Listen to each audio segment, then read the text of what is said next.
야고보서 5장 13절 18절까지입니다. 신약성경 376조 야고보서 5장 13절부터 18절까지 공독해 드립니다. 너희 중에 고난당하는 자가 있느냐? 그는 기도할 것이요 즐거워하는 자가 있느냐? 그는 찬송할지니라. 너희 중에 병든 자가 있느냐? 그는 교회의 장로들을 청할 것이요 그들은 주의 이름으로 기름을 바르며 그를 위하여 기도할지니라. 믿음의 기도는 병든 자를 구원하리니 주께서 그를 일으키시리라. 혹시 죄를 범하였을지라도 사하심을 받으리라. 그러므로 너희 죄를 서로 고백하며 병이 낫기를 위하여 서로 기도하라. 의인의 간구는 역사하는 힘이 큼이니라. 엘리야는 우리와 성쟁이 같은 사람이로되 그가 비가 오지 않기를 간절히 기도한즉 3년 6개월 동안 땅에 비가 오지 아니하고 다시 기도하니 하늘이 비를 주고 땅에 열매를 맺었느니라. 아멘. 네, 오늘 이 말씀을 통해서 하나님의 처방전이라고 하는 의미로 같이 은혜를 나누겠습니다. 우리 시원찮은 데 사는 경험 들으시겠습니다.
세상에 사는 모든 사람들이 무거운 짐을 안 진 자가 없는 줄 압니다.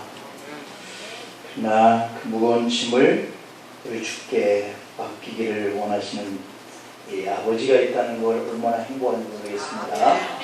모든 죄짐을 다 주님께 맡겨버리는 그런 우리가 되면서 소망을 가지고 예수 안에서 살아가기를 축복합니다. 오늘 찬양을 해주셔서 너무 감사합니다.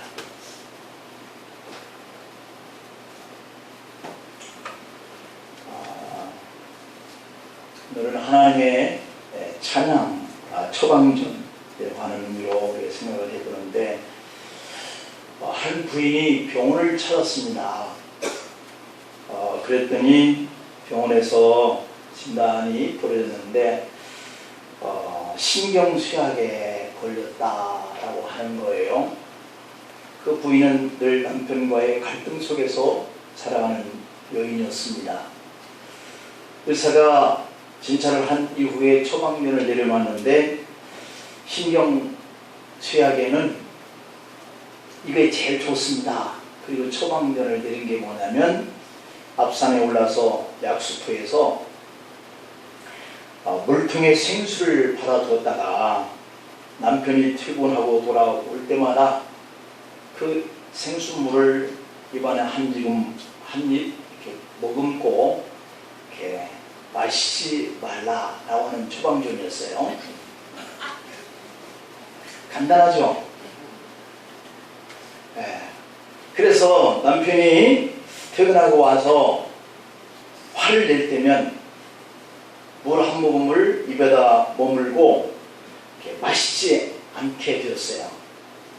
이 부인은 의사의 처방전대로 약수물을 받아다 놓고 밤늦게 남편이 귀가하자 약수를 한 모금 입에 머금었습니다. 남편이 집에 돌아오자마자 아내에게 욕을 하고 불평을 늘어놓습니다. 예전 같으면 부인도 만만찮게 맞받아쳐서 입다툼을 했겠지만 입안에 머금고 있는 이 물 때문에 말을 할 수가 없는 거예요. 넘기지도 말라고 그랬으니까 넘길 수도 없고 입을 열량이 물이 흐를 것 같아서 더 입을 꽉 다뭅니다. 아무 말도 하지 않습니다. 잠시 후 남편은 혼자서 그렇게 욕하다가 원망 불평하다가 그러다가는 소리 지르고 하더니 부인이 아무 말도 대꾸를 안 하니까 잠잠해졌습니다. 부인은 남편이 화를 내고 욕을 할 때마다 물 한 모금을 입에 머금고 참았습니다. 신기하게 그럴 때마다 남편이 하다가 조용조용해지는 거예요. 이런 일이 매일 반복되면서 남편의 태도가 달라지기 시작했습니다. 그러더니 마침내 부부의 관계가 빠르게 회복이 되었고 부부의 신경쇠약 증세도 뚜렷하게 호전이 되었다라고 하는 겁니다. 믿거나 말거나. 그러나 사실이에요. 그래서 부인이 의사를 찾아가서 감사의 인사를 전했습니다. 선생님, 정말 명의이십니다. 어쩌면 그렇게 신비한 약수물을 발견을 하셔서 그 물을 갖다가 머금고 있는 동안에 이렇게 신통한 그러한 남편의 욕짓거리와 그 불평스러운 말을 잘 참아낼 수가 있었고 또 그렇게 될 수가 있었나, 남편이 이렇게 호전이 될 수 있었나 이렇게 물었더니 의사 선생님 말, 신비한 것은 약수물이 아니라 부인의 침묵이었습니다 라고 하더라는 거예요. 그 의사는 부인의 문제가 무엇인가 하는 것을 진찰하고 만나는 가운데 속에서 알게 된 거예요. 그래서 이 부인이 만만치 않은 사람이구나 이런 생각을 가지고 그러한 처방을 내렸는데 이게 아니라 늘 다투고 싸우고 같이 욕하고 막 이렇게 하던 그러한 가정 안에서 부인이 말을 참게 되면서부터 부인에게 그 신경쇠약 증세로 날마다 고통스러웠던 그 증세도 낫고 남편과의 관계도 회복이 되는 이러한 정확한 처방을 이렇게 내리게 되었다고 하는 거예요. 그래서 문제를 해결했습니다. 그런데 우리 찬양에서 우리가 들었던 가사의 내용의 모습처럼 우리의 인생을 살다 보면 각가지의 이런 고통스럽고 고난과 아픔의 문제들이 우리에게 늘 부딪혀옵니다. 그런데 대부분의 문제의 핵심을 찾아내지 못해서 그 처방전을 내릴 수가 없고 처방전을 내리지 못하니까 그것이 계속 반복되고 고쳐지지 않는 거예요. 그래서 남편은 남편대로 부인은 부인대로 그렇게 화가 나고 분노가 치밀고 그렇게 욕을 하고 그렇게 신경쇠약이 걸리고 이런 상태가 반복된다는 거죠. 그래서 문제를 해결하지 못하고 고민하고 고통을 겪으며 살고 있는 것이 우리들의 삶의 차이예요. 오늘 본문을 보면 일종의 하나님의 처방전이 소개되고 있거든요. 인생의 신비한 문제에 대한 하나님의 진단이 내려졌습니다. 그리고 그 문제의 해결을 위해서 이런 처방을 내렸어요. 이제 부인처럼 그 처방을 따르기만 하면 우리도 이러한 고난의 문제를 해결할 줄로 믿습니다. 따를 거예요, 안 따를 거예요? 따라야 처방전대로 따라야 약을 잘 잡숴야 병이 낫죠. 그래 우리가 의사보다도 못하는 하나님을 믿는 거 아닌 줄 믿습니다. 이게 하나님의 처방전이 아파하고 고통스러워하고 있는 우리 사람들에게 내주신 그 처방전이 오늘 이 본문에 기록되어 있는데, 그러면 오늘 본문이 말씀하고 있는 하나님의 처방전이 뭐냐? 그 첫째가 고난당하는 사람들에 대한 처방이 내려지고 있어요. 그러니까 고난, 우리가 이 고난은 다 겪잖아요. 그 고난을 겪는 사람들이기 때문에 하나님이 이런 처방전을 내렸어요. 13절 말씀을 보면 너희 중에 고난당하는 자가 있느냐? 여러분 고난 당하고 있어요? 안 당하고 있어요? 안 당하고 계시죠? 그럼 오늘 처방전이 잘못 내려지는데 처방전을 지킬 필요가 없는데, 그러나 여러분들이 혹시 말할 수 없는 그러한 아픔의 문제로 참 인생이 곤고하다, 참 고통스럽다, 힘들다 라고 하는 분이 계시다면 바로 그런 분들에게 하나님 지금 처방전을 내렸습니다. 우선 이 처방전의 말씀을 보면 고난당하고 있느냐 이렇게 묻고 있어요. 예, 주님 너무 힘듭니다.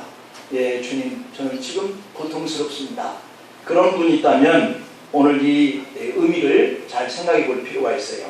이 고난이라고 하는 이 단어는 카코파레오라고 하는 단어인데, 이 말의 뜻은 약한이라는 이 말과 격다라고 하는 이 말이 합성어가 된 단어예요. 약하고 격다, 이 두 단어가 합성어가 된 단어인데, 그러니까 고난이다 라고 하는 이 말은 악한 일을 당한다, 또는 약한 일을 당한 그런 고난, 고통, 이것을 의미하는 거예요. 그러니까 지금 우리의 삶의 현장이 뭔가 이 고난과 고통으로 몸앓이를 하는 중이다 라고 한다면 바로 이 고난이라고 하는 것이 병인 거예요. 고난의 병. 병명은 고난이라고 하는 겁니다. 이런 우리가 어린 시절에는 어른이 되기 위해서 공부하느라고 고난을 겪습니다. 또 어른이 되면 맡겨진 그 책임을 감당하느라고 고난을 겪습니다. 그리고 노년에는 점점 쇠퇴해져가고 늙어가는 이러한 지체, 그리고 그것 때문에 하나씩 잃어가는 이런 고통, 고난을 겪습니다. 그러다 보면 어린 아이에서부터 노인에 이르기까지 다 고난을 겪는다는 그런 의미가 되죠.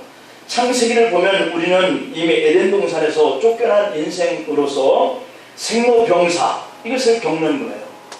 나는 거예요. 출생하는 거죠. 그리고 병이 오고, 그러면서 또 늙어가고, 그러다가 죽고 하는 이런 것이 창세기에서 우리의 죄인들인 사람들에게 내려진 그러한 벌이란 말이죠. 창세기 3장 16절 말씀을 보면은 여자에게 이르시되 내가 네게 임신하는 고통을 크게 더하리니 네가 수고하고 자식을 낳을 것이요. 그러니까 아이를 낳는 것도 수고하고 고통스러운 일이라는 거예요.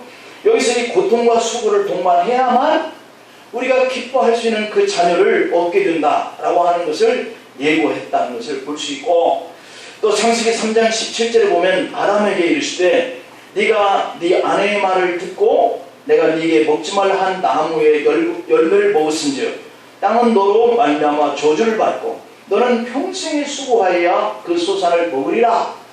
그러니까 여러분들이 오늘 이 온유월 땡볕에서 일을 하고 수고하고 땀을 흘린 그 대가로 가정생활을 영위해 가고 있잖아요.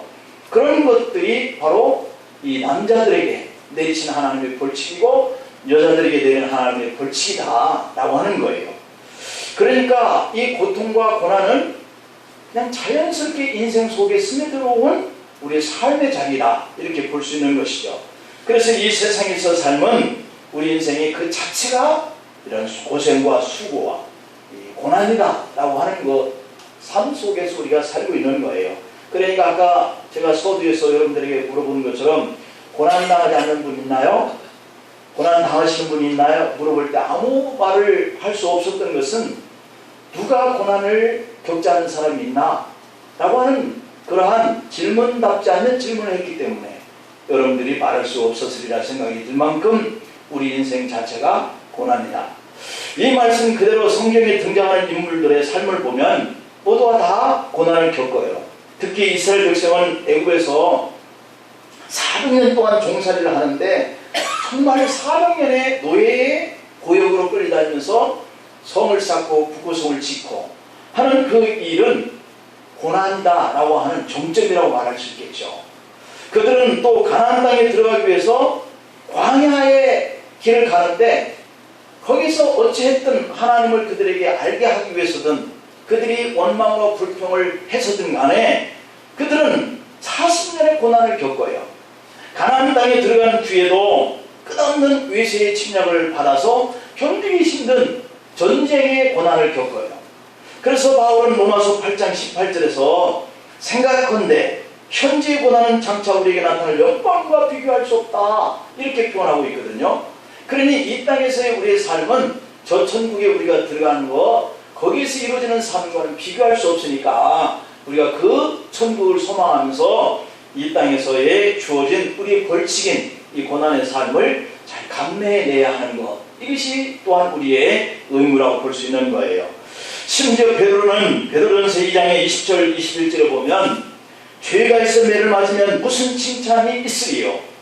그래서 그러니 선을 행함으로 고난을 받고 참으면 이는 하나님 앞에 아름다우니라. 이를 위하여 너희가 부르심을 받았으니 그리스도도 너희를 위하여 고난을 받으사 너희에게 본을 끼쳐 그 자취를 따라오게 하려 하십니다. 이랬어요.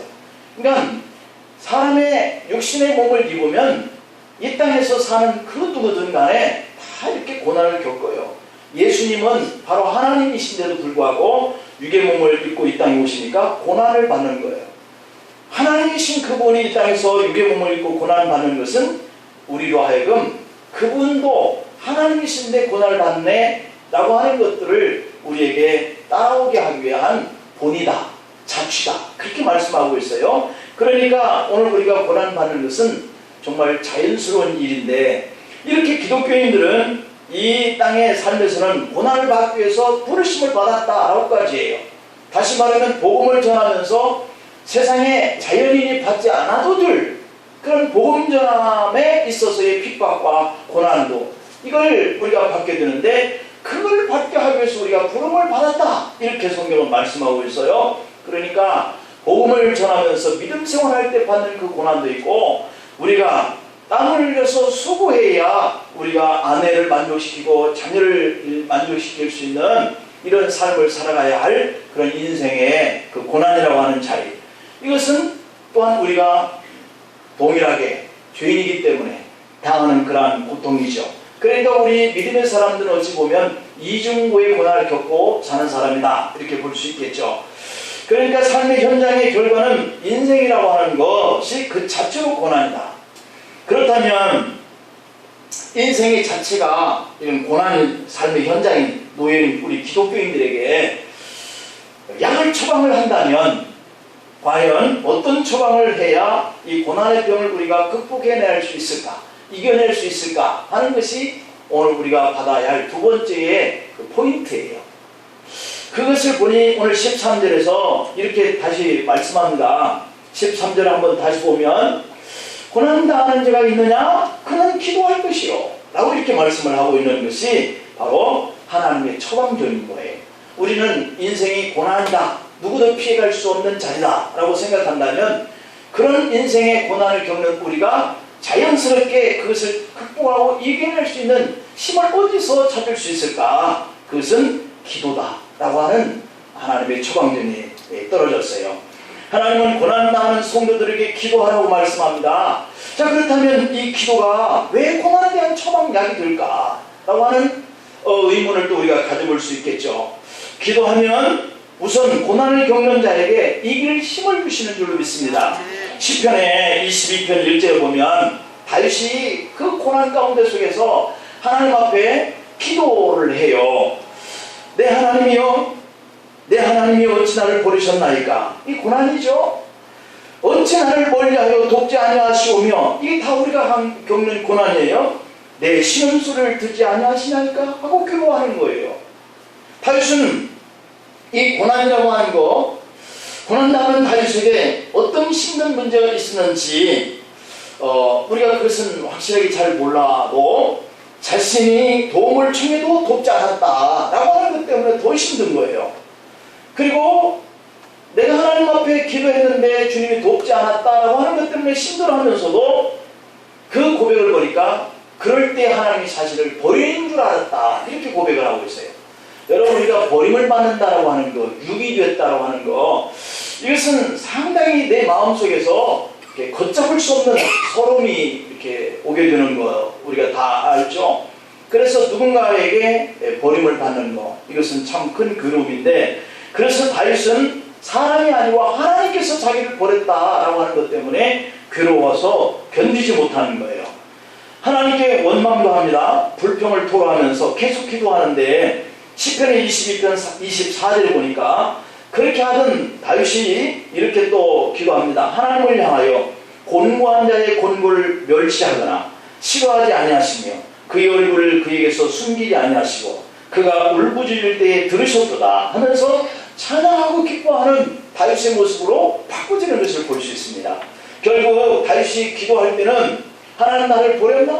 내가 하나님께 도움을 요청해도 왜 돕지 않나? 라고 하는 것들이 너무 힘들어서 괴로워하면서 계속 기도하는 중앙에 다윗에게 빌려오는 힘이 있었던 거예요. 그러면서 다윗이 기도하면서 하나님이 나를 버리지 않았구나, 하나님이 나를 내게 응답하시지 않는 것이 아니구나, 이런 것을 생각하면서 그가 다시 하나님 앞에 찬양하고 기뻐하는 그런 기도의 시간을 갖는 것을 볼 수 있거든요. 결국 하나님은 하나님이 처방한 대로 고난당하는 이 다윗 같은 자가 주님께 나아가서 기도했더니 그 고난을 이길 수 있게 하시는 분이 하나님이신 것이 드러나는 거예요. 하나님은 고난을 만나면 기도하라 라고 하는 이런 처방전대로 기도하면 다윗이 괴로움을 이겼어요. 고난을 극복해내셨어요. 돕지 않았어도, 버린 것 같아서 힘들어했어도, 지금 버린 문제가 해결된 것도 아니고 지금 돕지 않았다고 하는 문제가 해결된 것도 아닌데 기도하니까 하나님께서 그에게 말씀하시는 영이 공급하는 그 힘, 이게 있었던 거예요. 그래서 자연스럽게 그런 하나님을 찬양할 수 있게 되는 거예요. 그렇기 때문에 여러분, 기도하라 라고 하는 것은 두 가지인 거예요.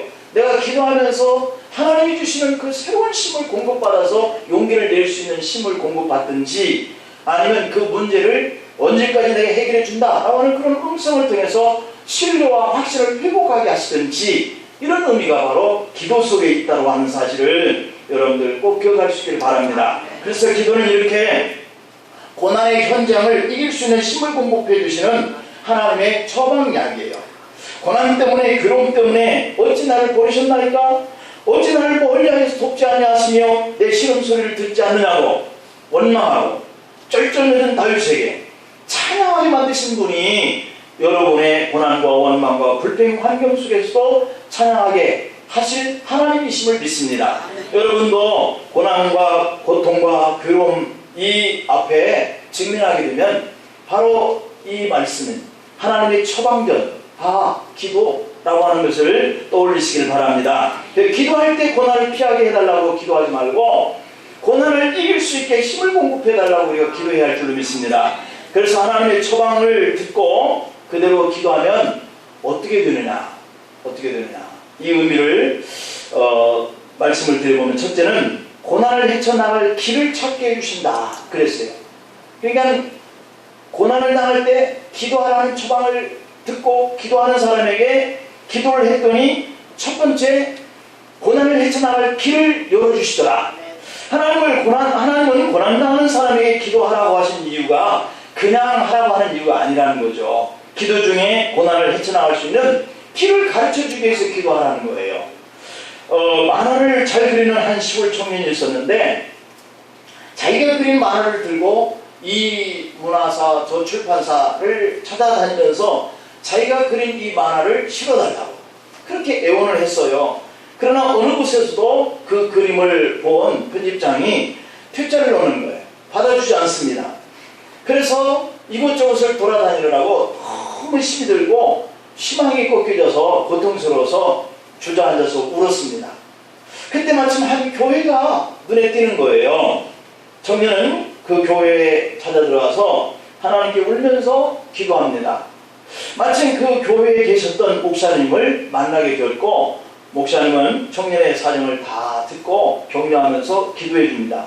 그리고 오갈 데가 없는 청년에게 일을 구할 때까지 교회에 골방을 내주면서 머물면서 교회 일도 돕고, 그렇게 지내다가 직장을 찾게 되어지면 너희 갈 길을 가, 이렇게 얘기한 거죠. 그런데 그 골방은 잘 쓰지 않는 골방이기 때문에 쥐가 얼마나 많은지 처음에는 쥐를 쫓으려고 애를 썼다는 거죠. 그러다가 청년은 먹을 것을 쥐에게 주면서 쥐가 청년과 가까워지게 된 거예요. 친구가 된 거죠. 청년은 그런 쥐들을 잘 관찰하게 되었습니다. 그러면서 마침내 청년은 그 쥐를 대상으로 만화를 그리기 시작한 거예요. 그렇게 해서 탄생된 책이 그 유명한 미키마우스라고 하는 만화책이 완성된 거죠. 바로 이 청년이 디즈니랜드를 만든 월트 디즈니라고 하는 사람이에요. 그 세계의 각부가 그 청년 시기에는 이런 고난의 때를 이렇게 지냈었다는 얘기죠. 월트 디즈니로 유명한 사람이 되기까지는 그런 고난의 환경 때문에 길거리에서 울고 밥 먹을 공간, 잠잘 공간도 하나 없어서 이렇게 울면서 지냈던 청년, 그런 고난이 있었기에 그런 교회를 찾게 되고 하나님을 만나고 하나님께 기도하고 그러면서 고난의 길에서 벗어날 수 있는 길이 열리기 시작하는 거예요. 청년에게는 그 고난이 오히려 전보다도 더 나은 길로 나아가게 되는 전화위복의 축복이 되는 거예요. 여러분, 지금 힘든 문제가 여러분의 삶을 고통과 괴로움을 가중시키고 있습니까? 하나님이 처방하시기를 그럴 때가 오면 기도하라 라고 처방전을 내리십니다. 그래서 기도했는데 하나님이 그의 길을 열어주신 거예요. 오히려 전화위복의 축복이 여러분에게도 일어나기를 간절히 축복합니다. 그 다음에 기도하면 두 번째로 열리는 것이 있는데 영적 지도자들의 도움을 받게 된다라고 하는 거예요. 오늘 본문 14절을 볼까요? 너희 중에 병든 자가 있느냐? 너희 중에 고난당하는 자가 있느냐? 이런 의미죠. 병 때문에 고난을 당하는 거예요. 그는 교회의 장로들을 청할 것이요, 그들은 주의 이름으로 기름을 바르며 그를 위하여 기도할지니라. 이렇게 되어 있는 부분. 두 번째, 영적 지도자들에 대한 도움을 받으라, 이렇게 말씀하고 있어요. 초대교회 당시 오늘 이 교회 장로를 찾아라고 하는 이 의미가 오늘날 교회 장로를 말하는 것은 아니에요. 초대교회 당시에는 아직 감리교회 감독제나 장로교회 장로나 목사 이와 같은 직제가 아직 편성되지 않았던 그런 때죠. 그래서 본문이 말하고 있는 이 교회 장로라고 하는 것은 좀 더 포괄적인 의미가 있는 것인데, 그 포괄적인 의미를 한마디로 영적 지도자 이렇게 표현할 수 있겠어요. 그러니까 목사나 전도사와 같은 교육자들을 말하고 있고, 때로는 장로나 권사와 같은 평신도 지도자를 말하기도 하겠죠. 하나님은 이렇게 병든 사람들에게 이런 영적 지도자들을 도움을 받으라 이렇게 말씀하고 있는 거예요. 그래서 우리가 어려운 문제가 오면 기도를 많이 하는 우리 성도들과 주의종들을 찾아와서 제가 이런 어려움이 있습니다, 기도해 주세요 라고 중보의 요청을 한다는 것, 이것이 바로 기도하는 사람에게 꼭 필요한 부분인 거예요. 나 혼자 기도해도 되겠지만 나의 이 간절하게 고난 속에서 아파하고 있는 이 문제를 함께 나누면서 기도할 수 있는 것. 그 기도 제목을 듣는 사람들은 발설하는 것이 없어야 되겠죠. 그래서 기도를 요청한 사람과 기도를 요청받은 사람은 심각하게 비밀한 마음을 가지고 하나님 앞에 같이 기도해 주는 것, 이게 필요합니다. 이 말씀의 의미는 병든 사람들이 겪는 고난은 혼자서 헤쳐나오기가 정말 힘들다라고 하는 그런 의미가 있는 거예요. 지금 돌아가셨는데 평촌교회 고목사님이 계셨어요. 목회를 열정적으로 하시다가 암에 걸려서 병원에서 투병생활을 하실 때였습니다. 저희 친구 박 목사가 그 교회에 부목사로 있을 때에 저도 잘 알고 그래서 함께 병문안을 갔었던 때가 있었는데, 그렇게 열정이 많았던 분이 너무 쇠약해져 있었던 모습을 봤어요. 그런데도 뜻밖에도 그분이 우리에게 기도 요청을 하는 겁니다. 돌아오면서 많은 생각을 하게 되었습니다. 사람이 정말 약한 것이구나. 그렇게 강하고 훌륭한 분, 그분도 병 앞에서 저렇게 유약한 자가 두고 마는구나 하는 이런 생각을 갖게 되었어요. 그렇습니다. 우리가 병들면 이렇게 약해져요. 고통이 오고 괴로운 문제가 오면 이렇게 신경쇠약 증세가 걸려서 또는 우울증에 걸리면서 약해져요. 그렇기 때문에 고통이 오고 그런 괴로운 문제가 오면 우리가 하나님을 찾아서 기도하고 또 이렇게 기도하다 보면 그 문제의 길을 열어주시기도 하고 또는 이렇게 주의 종들과 또 이렇게 영적 지도자들을 만나서 자신의 그 어려운 고난의 문제를 같이 나누고 함께 기도하게 되어지는 것, 이게 바로 내심으로 할 수 없는 정도까지 약해졌기 때문에 필요하다. 이런 환경 앞에서 기도도 잘 안 돼요, 본인은. 그래서 때로는 그 작은 믿음마저도 흔들리게 되거든요. 그래서 영적 지도자들의 도움이 필요하다는 거예요. 찾아가서 만나주고 또 형편상 먼 곳에서 전화로 그런 요청을 해오면 또 중보기도로 우리 주님께서도 먼 거리에 그 왕의 신하의 아들이 24km나 떨어진 그곳에서 와가지고 이렇게 요청할 때도 주님이 기도하니 아예 돌아가는 그 길에 종이 오면서 만났는데 어제 저녁 7시에 이 아들이 살아났다. 이런 얘기를 들으면서 주님께서 기도한 그 거리가 아무리 멀지만 그 기도가 먼 거리와 가까운 거리가 상관없이 이루어진다는 사실. 그래서 이 중보의 기도는 상당히 필요한 거예요. 그래서 고통의 자리를 이겨낼 수 있는 큰 힘이 되는 줄로 믿습니다. 그 다음에 세 번째, 왜 이렇게 기도하라고 그러는가? 기도할 때 주님의 그 이름으로 기름을 바르라 그랬어요. 기름을 바르라. 주님의 길을 열어주실 방도도 내게 음성으로 들려주시기도 하고 또 그렇지 못하고 계속 괴로움과 기도할 수 있는 힘마저 잃었을 때 고난을 겪을 때 중보자 기도의 요청을 주의 종들과 영적 지도자들에게 요청을 하라는 것이 두 번째. 그 다음에 이 세 번째로는 주의 이름으로 기름을 바르라 이렇게 말씀하고 있는 부분이에요. 14절 끝부분에 보면 기름을 바르라 이렇게 주의 이름으로 기름을 바르라 말씀하죠. 영적 지도자들이 병든 자를 찾아서 주의 이름으로 기름을 바르는 의미가 무슨 뜻일까요? 2000년 전 그 당시의 상황을 우리가 살펴볼 필요가 있거든요. 그 당시에는 요즘처럼 의술이 발달되지 않았던 그런 때잖아요. 그리고 의약품이라고 하는 것도 오늘 우리가 민간요법에 준하는 것들인 거예요. 그저 뭐 볼이 쏘이면 된장 발라서 이렇게 싸매는 거 이런 정도의 수준이잖아요.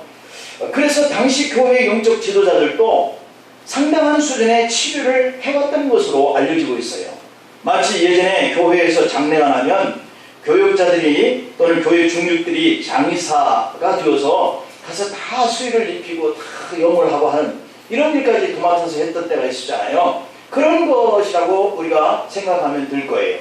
그러니까 기름을 바른다고 하는 것은 영적 지도자들이 의술적인 치료도 병행했다라고 하는 것을 알 수 있거든요. 그리고 그 기름은 올리브유를 썼다는 거예요. 누가복음 10장의